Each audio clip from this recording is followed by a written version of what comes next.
Hello everyone, welcome back to our data structure series. Previous lecture में हमने deletion at beginning of an array को detail में समझा था।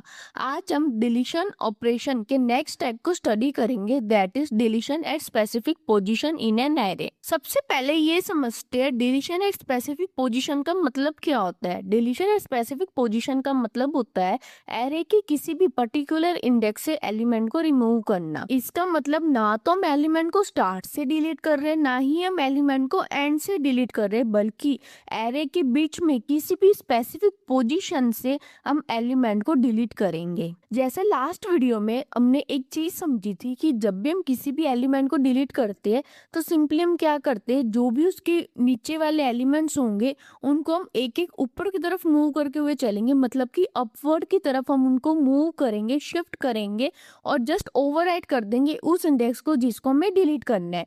यहाँ पे भी हम सेम वही तरीका यूज करते हैं, जस्ट डिफरेंस क्या है कि जिस पोजीशन का हमें डिलीट करना होगा उस पोजीशन के बाद के जितने भी एलिमेंट होंगे उनको हम एक एक ऊपर मूव करते हुए चलेंगे। अब एल्गोरिथम समझने से पहले हम ये देखते हैं कि क्या सिचुएशन हमारे सामने अराइज हो सकते हैं जब हम एल्गोरिथम लिखेंगे। सबसे पहले फर्स्ट सिचुएशन को समझते हैं। सपोज करो हमारे पास एक मार्क्स एरे है जिसका डेटा टाइप इंट है और उसके अंदर वैल्यू स्टोर्ड है 10, 20, 30, 40 एंड 50। इसका मतलब कि हमारे पास int marks of 5, 10, 20, 30, 40 and 50 value already stored है।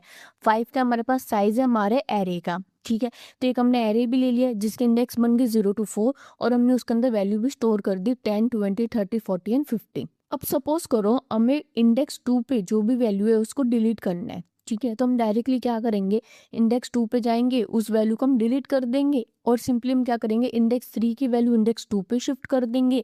इसका मतलब कि क्या हुआ, जो 40 है वो इंडेक्स 2 पे शिफ्ट हो जाएगा और इंडेक्स 4 की वैल्यू को इंडेक्स 3 पे हम शिफ्ट कर देंगे, मतलब कि जो 50 है अब वो हमारा इंडेक्स 3 पे आ जाएगा। ये तो होगी हमारी फर्स्ट सिचुएशन। सेकेंड सिचुएशन क्या आ सकती है, सपोज हमारे पास है इंट मार्क्स ऑफ 5 और कोई भी उसके अंदर वैल्यू स्टोर नहीं है, ठीक है। तो एक हमने एरे भी लिया, उसके इंडेक्स बनेंगे 0 to 4, लेकिन अब इसके अंदर कोई भी हमारे पास एलिमेंट एडेड नहीं है, मतलब कि कोई भी वैल्यू हमारे पास इसके अंदर एडेड नहीं है। तो हम किसी भी वैल्यू को हम कैसे डिलीट कर सकते हैं ना। इसका मतलब क्या हुआ, हमारे पास एरे एम्प्टी है। तो इस सिचुएशन को हम क्या बोलेंगे, अंडरफ्लो कंडीशन। ठीक है, इतना क्लियर है। तो हमारे सामने दो सिचुएशन आ सकते हैं। पहली सिचुएशन कि जिस इंडेक्स पे वैल्यू को डिलीट करने है उस इंडेक्स पे वैल्यू प्रेजेंट है तो हम उसको डिलीट करके बाकी एलिमेंट्स को शिफ्ट कर देंगे। सेकंड सिचुएशन आ सकती है कि हमारा एरे एम्प्टी है, तो उस कंडीशन को हम बोलेंगे अंडरफ्लो कंडीशन। एक छोटी सी चीज याद रखना, डिलीशन में हम सिंपली क्या करते हैं, जो भी नीचे वाले एलिमेंट होते हैं उनसे हम उनको ओवरराइड कर देंगे तो वो अपने आप ही उस वहां से डिलीट हो जाता है। एक छोटी सी रिक्वेस्ट है, सब्सक्राइब करना मत भूलना, ठीक है। इतना क्लियर है। अब ये समझते हैं इसके एल्गोरिथम कैसे लिखेंगे। एल्गोरिथम के स्टार्टिंग में हमें ये बताना होता है कि कोई भी सिंबल हम किस चीज के लिए यूज कर रहे हैं। एल हम यूज कर रहे हैं लीनियर एरे के लिए, L B lower bound, U B upper bound, N हमारा बताएगा नंबर ऑफ एलिमेंट उस टाइम कितने प्रेजेंट है एरे में, POS position to be deleted. इसका मतलब क्या हुआ कि वो इंडेक्स नंबर हमें बताएगा जिस इंडेक्स नंबर की वैल्यू को हमें डिलीट करना है, ठीक है। इतना क्लियर है। अब एल्गोरिथम लिखना स्टार्ट करते हैं। सबसे पहला स्टेप आएगा एल्गोरिथम का अंडरफ्लो कंडीशन को चेक करना, क्योंकि अगर हमारे एरे एम्प्टी है तो फिर हम आगे का लॉजिक लिख के मतलब रन करके ही हम क्या करेंगे, है ना। इसलिए हम पहले क्या लिखते हैं, अंडरफ्लो कंडीशन का लॉजिक लिखेंगे। उसके लिए हम क्या लिखते हैं, if n equal to 0 print underflow and exit, ठीक है। इसका मतलब क्या हुआ कि n हमको क्या बता रहा है कि कितने नंबर ऑफ एलिमेंट हमारे एरे में उस टाइम प्रेजेंट है। अगर n हमारे पास 0 है इसका मतलब कि कोई भी एलिमेंट हमारे पास एरे में प्रेजेंट नहीं है, इसका मतलब हमारा एरे एम्प्टी है। अगर एरे एम्प्टी है तो वो क्या प्रिंट करना चाहिए, अंडरफ्लो, और यहाँ से हम कर जाएंगे एग्जिट। अब ये भी तो हो सकता है ना कि एरे एम्प्टी ना हो, तो हम क्या करेंगे उस केस में, जो भी इंडेक्स की वैल्यू हमें डिलीट करनी है उस इंडेक्स की वैल्यू हम किस में स्टोर करेंगे, पोजीशन में, और वहां से हम काउंटर को एक इनिशियलाइज करेंगे। तो हमारा नेक्स्ट स्टेप आता है इनिशियलाइज करना काउंटर के लिए। उसमें हम क्या करते हैं, सेट के कॉलन इक्वल टू पोजीशन, मतलब कि क्या हुआ, जो भी हमारे पास पोजीशन की वैल्यू होगी, मतलब कि जो इंडेक्स हमको डिलीट करना है उस इंडेक्स नंबर को हम किस में स्टोर कर देंगे, के में स्टोर कर देंगे। फिर स्टेप 3 आता है, रिपीट करेंगे स्टेप 4 एंड 5 वाई के लेस देन n-1। इसका मतलब कि क्या हुआ, यहाँ पे हम 4 एंड 5 में कौन सा लॉजिक लिखेंगे, शिफ्टिंग करना है एलिमेंट को, ठीक है, क्योंकि हमने पोजीशन की वैल्यू ऑलरेडी हमने स्टोर कर ली है के में, लेकिन हम क्या करना है, अब एलिमेंट को शिफ्ट करना है। और एलिमेंट को हमें कहाँ से शिफ्ट करना है, पोजीशन के जस्ट बिलो एलिमेंट को हमें शिफ्ट करना है। जैसे हमने अभी देखा था कि हम इंडेक्स 2 को हम डिलीट करेंगे तो हम क्या करेंगे, इंडेक्स 3 की वैल्यू को इंडेक्स 2 पे शिफ्ट करोगे, सिंपली यही करोगे। तो उसके लिए हमने क्या चेक करेंगे कि क्या के हमारा लेस देन n-1 है। इसका मतलब कि क्या हुआ कि के हमारे कौन सी वैल्यू को रिप्रेजेंटेट करे, पोजीशन को, ठीक है। फिर हम स्टेप 4 में क्या लिखेंगे, वैल्यू ऑफ के इक्वल टू वैल्यू ऑफ के प्लस 1। यहाँ से हम क्या करेंगे, एलिमेंट को शिफ्ट करेंगे। देन स्टेप 5 आता है इंक्रीज करना काउंटर को। उसमें हम क्या करते हैं, के इक्वल टू के प्लस 1, क्योंकि अब हम वैल्यू जैसे जैसे शिफ्ट करते जाएंगे हम काउंटर को आगे बढ़ाएंगे, तभी हम और आगे वाली वैल्यूज को ऊपर शिफ्ट करेंगे, है ना। फिर आएगा end of loop step 3। Then फिर नेक्स्ट स्टेप में हम करते हैं साइज को decrease, n equal to n-1। ये हम क्यों कर रहे हैं कि एक एलिमेंट को हमने डिलीट कर दिया, तो n हमको क्या बताता है कि कितने नंबर ऑफ एलिमेंट उसमें प्रेजेंट है। तो अगर एक को डिलीट करें तो n को भी तो एक से घटाएंगे ना, इसलिए। फिर नेक्स्ट स्टेप आता है एग्जिट। एग्जाम्पल के थ्रू पूरी एल्गोरिथम को रन करके देखते हैं, आपको बहुत अच्छे से क्लियर हो जाएगी, ठीक है, इतना क्लियर है। एग्जाम्पल के थ्रू और डिटेल में समझते हैं। सपोज करो हमारे पास है int marks of 5 and already value stored है 10, 20, 30, 40 एंड 50, ठीक है। इसका मतलब क्या हुआ है कि हमारे पास मार्क्स एरे है जिसका डेटा टाइप इंटीजर है, 5 उसका साइज है और ये वैल्यूज ऑलरेडी उसके अंदर स्टोर्ड है, ठीक है। तो एक हमने एरे भी ले लिया, उसके इंडेक्स बनेंगे 0 to 4 और हमने वैल्यू भी स्टोर कर दी 10, 20, 30, 40 एंड 50। और सपोज करो हमें इंडेक्स 2 की वैल्यू को डिलीट करना है, ठीक है। तो पोजीशन की वैल्यू क्या हो जाएगी 2 और n की वैल्यू कितनी हो जाएगी 5, क्योंकि 5 एलिमेंट उस टाइम एरे में प्रेजेंट है। अब चलेगा एल्गोरिथम का पहला स्टेप, चेक करेंगे कि क्या n इक्वल टू 0 है, n की वैल्यू कितनी है 5 की, क्या 5 इक्वल टू 0 है, नहीं है, कंडीशन यहाँ से हमारी फेल हो जाएगी। अब चलेगा स्टेप 2, वहाँ पे हम क्या कर रहे थे, काउंटर को इनिशियलाइज कर रहे थे, कैसे, k इक्वल टू पोजीशन। अब यहाँ पे पोजीशन की वैल्यू कितनी है 2, तो k इक्वल टू 2 हो जाएगा, मतलब कि 2 हमारा k में स्टोर हो जाएगा। फिर चलेगा नेक्स्ट स्टेप, हम चेक करेंगे कंडीशन को कि क्या k लेस देन n-1 है। अगर है तो फिर हम स्टेप 4 एंड 5 को चलाएंगे। k की वैल्यू कितनी है 2, n-1 n की वैल्यू कितनी है 5, 5 माइनस 1 कितना हो गया 4, कि क्या 2 लेस देन 4 है, कंडीशन हमारी ट्रू होगी।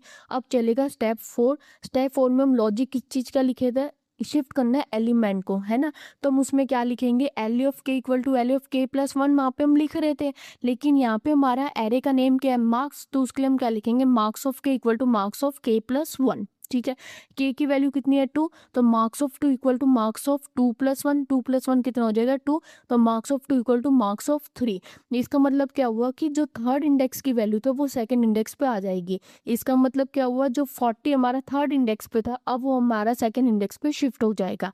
फिर नेक्स्ट स्टेप आता है इंक्रीज करना हमारे काउंटर को। उसके लिए हम क्या करते हैं, के इक्वल टू के प्लस 1, पहले के की वैल्यू कितनी थी 2, 2 प्लस 1, अब के की वैल्यू हो जाएगी 3, ठीक है। अब चलेगी वापिस से हमारा स्टेप 3, कंडीशन चेक होएगा कि क्या अभी भी k लेस देन n-1 है। अब k की वैल्यू कितनी है 3, n-1 की वैल्यू हमारे पास कितनी थी 4, कि क्या 3 लेस देन 4 है, कंडीशन हमारी ट्रू होगी। अब चलेगा स्टेप 4, वापिस हम एलिमेंट को शिफ्ट करेंगे। उसके लिए हम क्या लिखेंगे, marks of k equal two marks of k plus 1, k की वैल्यू कितनी है 3, तो marks of 3 equal two marks of 3 plus 1, 3 plus 1 का मतलब हो गया 4, तो इसका मतलब हुआ marks of 3 equal two marks of 4। इसका मतलब कि जो फोर्थ इंडेक्स की वैल्यू थी वो थर्ड इंडेक्स पे शिफ्ट हो जाएगी। फोर्थ इंडेक्स पे वैल्यू कितनी है 50, इसका मतलब कि जो 50 हमारा फोर्थ इंडेक्स पे है वो हमारा थर्ड इंडेक्स पे शिफ्ट हो जाएगा। उसके बाद हम इंक्रीज करेंगे काउंटर को। उसके लिए हम लिखते हैं के इक्वल टू के प्लस 1, के की वैल्यू कितनी है 3, 3 प्लस 1, अब कितनी हो जाएगी के की वैल्यू 4।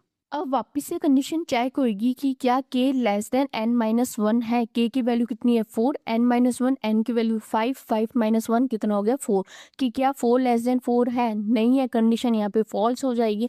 अब चलेगा स्टेप 6, जहाँ पे हम साइज को डिक्रीज करेंगे। उसके लिए हम क्या लिखते हैं, n equal to n-1, n की वैल्यू कितनी थी 5, 5 माइनस 1, अब n की वैल्यू हो जाएगी 4। और आप देख सकते हो कि इस टाइम हमारे पास एरे में 4 एलिमेंट प्रेजेंट है और n की वैल्यू भी हमारे पास 4 है। n हमें क्या बताता है कि एक टाइम पे हमारे पास कि कितनी नंबर ऑफ एलिमेंट उस टाइम हमारे पास एरे में प्रेजेंट है जब हम चेक कर रहे हैं, है ना। फिर नेक्स्ट स्टेप आता है एग्जिट। आई होप आपको एल्गोरिथम बहुत अच्छे से क्लियर होगी। एक एग्जाम्पल के थ्रू और समझते हैं। सपोज हमारे पास है इंट मार्क्स ऑफ 5 और कोई भी उसके अंदर हमारे पास एलिमेंट स्टोर नहीं है, तो एक हमने एरे भी ले लिया जिसका टाइप क्या होगा, इंटीजर, नेम क्या है उस एरे का, मार्क्स, और हमारे पास कितने इंडेक्स बनेंगे 0 to 4, क्योंकि हमारा एरे का साइज है 5, ठीक है। और कोई भी हमारे पास इसमें एलिमेंट स्टोर नहीं है। तो और हमें पोजीशन को डिलीट करना है, वो है इंडेक्स 2। इस टाइम हमारे पास n की वैल्यू अब कितनी होगी 0, क्योंकि कोई भी हमारे पास एलिमेंट स्टोर नहीं है हमारे एरे में। अब एल्गोरिथम का पहला स्टेप चलेगा कि क्या n इक्वल टू 0 है, n की वैल्यू कितनी है 0, 0 इक्वल टू 0, ट्रू हो गया, प्रिंट क्या हो जाएगा अंडरफ्लो, और यहाँ से हम कर जाएंगे एग्जिट। अब देख सकते हो जब एरे एम्प्टी है तो अब किसी एलिमेंट को कैसे डिलीट कर सकते हो, है ना। तो उसमें क्या सिचुएशन बनती है, हमारे पास अंडरफ्लो सिचुएशन बन जाती है। तो इस केस को हम क्या बोलते हैं, अंडरफ्लो कंडीशन बोलेंगे, जो हम ऑलरेडी मैंने आपको सिचुएशन 2 समझाई थी। आई होप आपको एल्गोरिथम बहुत से क्लियर होगी। अब समझते हैं इसकी टाइम कॉम्प्लेक्सिटी। अब आप ये देखो कि हमारे पास वर्स्ट केस क्या बनेगा कि अब मैं स्टार्टिंग है इंडेक्स 1 पे या इंडेक्स 2 पे मैं एलिमेंट को डिलीट करना है, और सपोज हमारे पास एरे हमारा बहुत बड़ा है, तो हमें क्या करना पड़ेगा, उतने ही एलिमेंट को ऊपर की तरफ हमें शिफ्ट करना पड़ेगा, एक एक हम ऊपर की तरफ ही तो अभी शिफ्ट कर रहे थे, है ना। तो इस केस में टाइम कॉम्प्लेक्सिटी कितनी हो जाएगी, O(n). सपोज हमें इंडेक्स 1 को डिलीट करना है और हमारे एरे का साइज बहुत बड़ा है, तो हमें क्या करना पड़ेगा, हर एलिमेंट को हम ऊपर की तरफ एक शिफ्ट करेंगे, अपवर्ड में शिफ्ट कर रहे थे, जैसे हम इंडेक्स 3 को इंडेक्स 2 में ला रहे थे। तो सेम हमें क्या करना पड़ेगा, जितने हमारे पास एलिमेंट होंगे एरे में, हर एलिमेंट को एक हमें शिफ्ट करना पड़ेगा अपवर्ड डायरेक्शन में, है ना। तो वहाँ पे हमारा टाइम बहुत ज़्यादा लग जाएगा, इस वजह से इसकी टाइम कॉम्प्लेक्सिटी बनती है O(n). तो दोस्तों ये था आज का लेक्चर। आज के लेक्चर में हमने डिटेल में समझा कि किसी भी एलिमेंट को एक स्पेसिफिक पोजीशन से हम कैसे डिलीट कर सकते हैं। Don't forget to like, share and subscribe to PG Smart Learning. मिलते हैं नेक्स्ट वीडियो में, बाय।